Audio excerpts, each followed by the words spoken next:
Come, gather close, little flames. Let your breath still and your ears open wide. Before the great testing, before the stranger with the hollow promise, there was a beginning. I will sing you of how the gift first stirred in a girl child, how the drums learned her name, and how a village learned to read the dance. This is the tale of the awakening of dust. The village of Iba-Ire was not born from stone, but from song.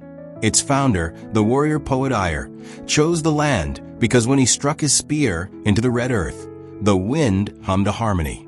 Generations later, the houses of baked clay still curved like listening ears around the central square where the great baobab, Vigilance, stood. Its trunk was a wrinkled face holding centuries of sun, and its branches were arms stretched out to gather stories. Here, the market chattered with the voices of yam sellers and weavers, and the air smelled of drying fish, groundnut stew, and the ever-present, life-giving scent of the river Aluan. It was into this hum of life that Amina was born, on a night when the moon was a mere sliver, a watchful eye. She did not cry, but gazed with a quiet intensity that made the midwife, old Yawanda, cluck her tongue. "This one," Yawanda said, washing the child with water steeped in uada leaves, "has brought her own silence with her. She sees with two eyes, one for this world, one for the world behind the veil." The proverb says, "A child who is quiet is not necessarily innocent of breaking the pot." From the start, Amina observed, her dark eyes missing nothing: the quarrel of weaver birds, the anxious tap of her mother's foot when the rains delayed, the hidden smile on the drumkeeper's face before a festival. As a toddler, Amina's play was mimicry of a profound kind. While other children staged mock hunts, she would watch the palm fronds dance in the wind, then sway her own small body in perfect, silent rhythm. She was particularly drawn to the compound of Baba Kofi, the master drummer. She would sit for hours, a small lump of fascination, as he taught his apprentices the language of the dun-dun and bata drums. She did not speak much, but her small hands would tap complex patterns on her knees. One hot afternoon, when the village dozed under the sun's weight, a strange event occurred. A prized ceramic pot, glazed with intricate indigo patterns, slipped from a shelf in Baba Kofi's workshop. As it fell, Amina, sitting nearby, threw her arms out in a sudden, graceful sweep, as if catching an invisible ball. The pot shattered on the hard earth. But Baba Kofi had seen. He had seen the girl's movement precede the fall, as if she were not reacting, but mirroring a future already in motion. He looked from the shards to Amina's calm, unsurprised face. "The eye that remembers the storm can see the wind gathering," he murmured, an ancestral warning from his own teacher. He knew then this child was woven differently into the fabric of time. Amina's 7th year brought the first clear sign of her peculiar sight. It was the season of Ogun, the festival for the god of iron and creation. The blacksmiths displayed new tools, and the warriors polished their blades. The night before the main ceremony, Amina woke her mother, trembling. "The fire dances too high, Mama," she whispered. "It wears a coat of blue and green and wants to taste the thatch." Her mother, Fumni, hushed her, calling it a bad dream from too much spicy soup. But the next day, as the ritual bonfire was lit in the square, a sudden gust of wind, known as Ikanagba, the elder's sigh, whipped the flames. They licked hungrily at the dry roof of the nearby Ago-Ago Tower. It was Amina, silent and swift, who first grabbed a calabash of water meant for the ceremonial washing and threw it precisely at the base of the climbing flame. Her action sparked others, and the fire was quenched. The elders took note. The village priest, Awo Adarimi, placed a hand on her head. "The dream of a child can be the warning cry of an ancestor," he said. "We must learn to listen to this one." The virtue of vigilance was planted in the village's heart, sprouting from the seed of a girl's warning. To understand the soil from which Amina's gift grew, one must know the ritual of the naming moon. When a child of Iba-Ire reached their naming day, the family would gather at dusk. A tiny portion of the child's first haircut, a piece of their umbilical cord stump, kept since birth, and soil from the homestead were placed in a small, sealed gourd. The elder would shake the gourd near the child's ear. "Hear the pieces of your beginning," they would chant. You are earth, you are blood, you are of this place. Your name is a song we sing to call your spirit home. Then the name was spoken aloud 7 times. For Amina, the ritual took an unexpected turn. As Awo Adarimi shook her life gourd, a single cowrie shell, hidden within by an unknown hand, rattled distinctively. Cowries were used for divination. A murmur ran through the crowd. The Awo paused, then intoned her full name, Amina Iyanfialiwa. Iyanfialiwa, the beloved of the drum, chosen by the gods. It was a heavy name, a destiny name, not one typically given lightly. From that day, a subtle space grew around her, a space of awe and unasked questions. She was both of the village and set slightly apart, a sapling marked by a different sunlight. Her first true friendship was with a boy named Tund, whose laughter was as constant as the river's flow. Tund, son of a fisherman, had no patience for quiet mysteries. He loved the solid, splashy reality of the world. He taught Amina to skip stones, to identify bird calls not as omens, but as songs, and to weave clumsy but functional fish traps from reeds.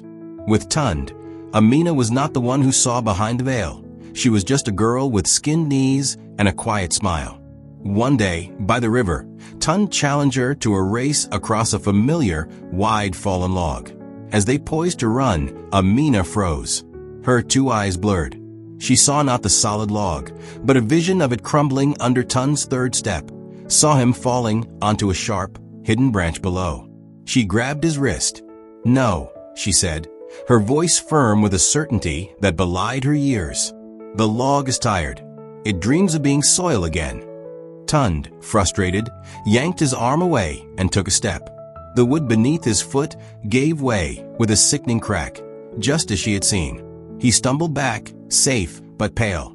He looked at her, not with fear, but with dawning understanding. The proverb had proven true. A friend is a pot that guards your water when the sun is high. She had guarded his life. The river Aluin was the village's lifeblood. Every new season began with the ceremony of the first water. Before anyone else could draw from it for the new planting, the Awo and the eldest women would walk to the deepest, stillest pool at dawn. They would offer bowls of pounded yam, white chalk, and colonnuts. The Awo would whisper prayers to Ashen, the spirit of sweet waters, then dip a virgin calabash into the river. This first water was sprinkled on the fields and over the village shrine. When Amina was 10, she accompanied her grandmother to the edge of the gathering. As the calabash broke the surface, Amina swayed.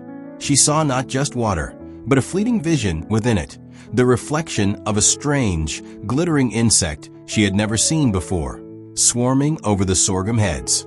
She tugged her grandmother's wrapper.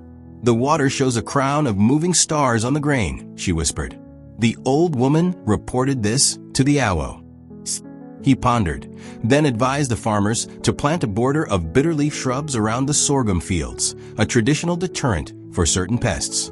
That season, when locusts descended on the region, they avoided Iba-Ire sorghum, repelled by the bitter border.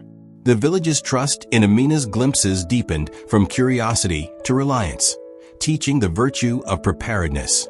Not all was acceptance. Some, like the ambitious hunter Duro, mocked the log girl and her visions. "A village that follows a child's daydreams will sleep through the hunt," he'd scoff, polishing his spear. Duro believed only in what his strong hands could hold, the weight of a kill, the feel of a weapon. He represented the virtue of self-reliance, but twisted into arrogance. His test came during the great antelope hunt before the harvest festival. Duro tracked a magnificent Igala buck deep into the forbidden section of the forest, Iba-Ire, the grove of wonders, where it was said the trees rearranged themselves. Ignoring the taboo, Duro pursued. That evening, Amina, who had been listless all day, suddenly stood in the square and began to turn in slow, distressed circles. Her feet dragged as if through mud. She mimed pushing against invisible walls, her face etched with panic. Baba Kofi, watching, took up a drum and echoed her rhythm, a trapped, frantic beat. "It is Duro," the Awo interpreted. "He is lost in the grove." A rescue party, guided by the cadence of Amina's dance, found Duro exhausted. circling the same trio of trees for hours. His arrogance was humbled. He never mocked her again, learning that true strength knows when to heed a warning. To help her understand her own fracturing visions, the Awo began Amina's formal but unconventional training. He did not give her cowrie shells or cola nuts to read. Instead, he took her to the shrine of ancestral echoes, a cave behind a waterfall where the sounds of the world melted into a constant, roaring whisper. "Here," he shouted over the din, "you cannot hear your own thoughts. You must learn to feel the truth. The ancestors do not always speak with words. They speak with the memory in your blood." He would place various objects in her hands, a warm river stone, a cold iron blade, a dried, crumbling leaf, and have her dance what she felt. At first, her movements were chaotic, confused by the waterfall's noise. But slowly, she learned to filter. The stone inspired wide, grounding sweeps. The blade made her movements sharp and precise. The leaf brought a fluttering, mournful collapse. Wisdom is like a baobab tree. No single individual can embrace it, the Awo taught. He was not giving her wisdom, but showing her how to find its roots within herself. Her body was becoming an instrument of perception. A pivotal lesson came during the drought of her 12th year. The Aluan shrank to a trickle. The elders sacrificed a ram, but the skies remained brass. Desperation hung in the air like dust. The Awo led Amina to the nearly dry riverbed. "Dance for the water," he said simply. Exhausted and doubting, Amina began. Her steps were heavy, stumbling.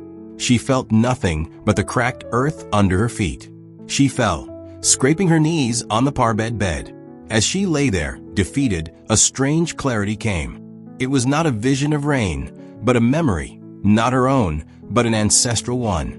She felt the immense, patient journey of water deep underground, moving slower than a growing tree. She saw in her mind's eye a specific, non-descriptive spot 3 bends up the river, under the shade of a giant akeo tree.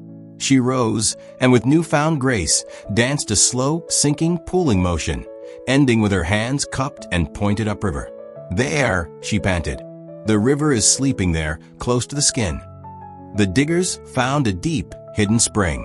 The village learned the virtue of patience, that some answers are not on the surface, but require listening to the deep, slow memory of the earth itself. With adolescence, a new complexity entered Amina's visions: human hearts. She began to perceive hidden emotions as physical sensations during her dances. When the jealous potter's wife passed by, Amina felt a prickling heat on her neck. When the kind but secretive weaver approached, she felt a cool, soothing balm, but with a knot of sorrow deep in her belly. This was overwhelming. She started avoiding the square, fearing the emotional storm of her people. It was her mother, Fumni, who guided her. She took Amina to the dyeing pits, where women transformed plain cloth into brilliant indigo. See how the cloth must be dipped many times, each time darkening, each time being exposed to the air to fix the color? Fumni said, "Your gift is like this. You are being dipped in the feelings of others. It is harsh, but you must come into the air, into your own spirit, to fix yourself, to understand what is theirs and what is yours." She taught Amina the ritual of personal grounding. Each dawn, to stand barefoot on the earth, name her own 5 senses, and whisper, "This body is mine. This breath is mine." It was a lesson in boundaries, essential for any healer or seer. The first public test of her matured gift came with a love story. Kemi, a young weaver, was beloved by 2 suitors, the steady farmer Chijioke and the eloquent trader's son, Bayo. Kemi's heart was torn. The elders, laughing, said, "Let the oracle dance for it." It was half jest, but the village was eager. Under the full moon, Amina, now 14, agreed. Baba Kofi played a light, questioning rhythm. Amina danced first for Chijioke, who stood straight and earnest. Her movements became solid, rhythmic like planting, steady, reliable, a dance that promised deep roots. Then she danced for Bayo, whose smile was dazzling. Her steps turned quick, twirling, adorned with fluttering hands. It was exciting, but then her rhythm stuttered. A hand clutched her stomach. Her smile faded into a performer's mask. The message was clear. Kemi, watching with tears in her eyes, saw the truth. One offered a foundation, the other only a dazzling performance. She chose Chijioke. The village saw that Amina's dance could reveal the hidden architecture of the heart, teaching the virtue of discernment. Baba Kofi, the drumkeeper, became the other half of her sacred dialogue. He taught her that rhythm was the heartbeat of time itself. "The Bembe calls the gods," he said, tapping the three-headed drum. "The Gongon speaks like a man, it can argue and gossip. The Aya-Ilu, the mother drum, she tells the stories of the ancients." He did not just play for her dances. He learned to listen to her body's pre-rhythm, the subtle tension in her shoulders that preceded a leap, the tremble in her foot that hinted at a coming storm. Their bond was sealed during a practice. Amina was dancing a simple gratitude rhythm when she suddenly crumpled, clutching her ankle. No twist had occurred. At that exact moment in the forest, Baba Kofi's eldest son, her drumming partner, fell from a tree and sprained that same ankle. Baba Kofi's eyes widened. "When spider webs unite, they can tie up a lion," he quoted. Their connection was now a web of shared perception. He understood his role was not just accompaniment, but translation and anchor, pulling her back from visions that could overwhelm. The Festival of Masks was where the veil between worlds grew thinnest. Carved wooden faces representing ancestors and spirits were worn by chosen dancers. Crowd, Amina did not see a man underneath. She saw a coalescence of energy, 100 memories, laughter lines, and regrets given form. She didn't just hear the drums. She saw the sound as shimmering waves pushing the dancers. The masks themselves seemed to breathe. Overwhelmed, she entered a light trance, her fingers twitching to the hidden rhythms of the spirit world. The Awo gently covered her eyes with a dark cloth. "You must learn to watch with the inner without losing your outer feet," he cautioned. "Even the eagle must close its eyes sometimes to rest its fierce sight." This experience taught her the ritual of shielding, of consciously choosing when to open the floodgates of her gift. A personal tragedy honed her gift's purpose. Her beloved grandmother fell ill. Amina danced by her bedside, not for prophecy, but for comfort. Her movements were slow, a story dance of their shared memories. Grinding nutmeg, the scent of grandma's Iba-Ire cloth, the sound of her lullabies. As she danced, a warm, golden light seemed to fill the hut, not a vision, but a feeling of profound peace. Her grandmother smiled, her labored breathing easing. "Child," she whispered, "you are not just a mirror for what will be. You are a vessel for what is, for love, for memory, for peace." That is the greatest seeing. When her grandmother passed peacefully that night, Amina's grief was tempered. She had learned that her gift could be a bridge, not just to the future, but to the heart of the present moment, offering the healing virtue of presence. She realized the dance could be a companion to life's transitions, not just a predictor of them. Amina's 16th year marked her formal acceptance as the village's oracle. The ritual of the anklets was held. The blacksmith forged 2 delicate silver bells, each inscribed with tiny symbols, the river's wave and the baobab seed. The Awo blessed them in smoke from sacred Oso leaves. Baba Kofi tuned a new, small drum he called Amina's whisper. In the square, before all, the eldest woman tied the bells onto Amina's ankles. "With these, your steps will speak to the earth, and the earth will answer," she intoned. Amina took a deep breath, feeling the weight of the bells, the weight of expectation. Baba Kofi began a slow, foundational beat, and Amina danced. It was not a dramatic prophecy, but a dance of belonging. Her feet traced the 8-pointed star of the village's founding. Her arms embraced the 4 winds. The dust rose gently, not in prophetic shapes, but in a soft cloud that settled over the feet of the onlookers, connecting them. She was no longer the strange child, but Amina Ianfialua, the dancing oracle. Her journey from observer to vessel was complete. But remember, little flames, the calm river is often tested by the coming flood. The village now had its oracle, but could it understand the dance when the drums beat a warning of a stranger with a hollow smile? Keep this fire in your heart, for the next episode sings of the stranger's bargain.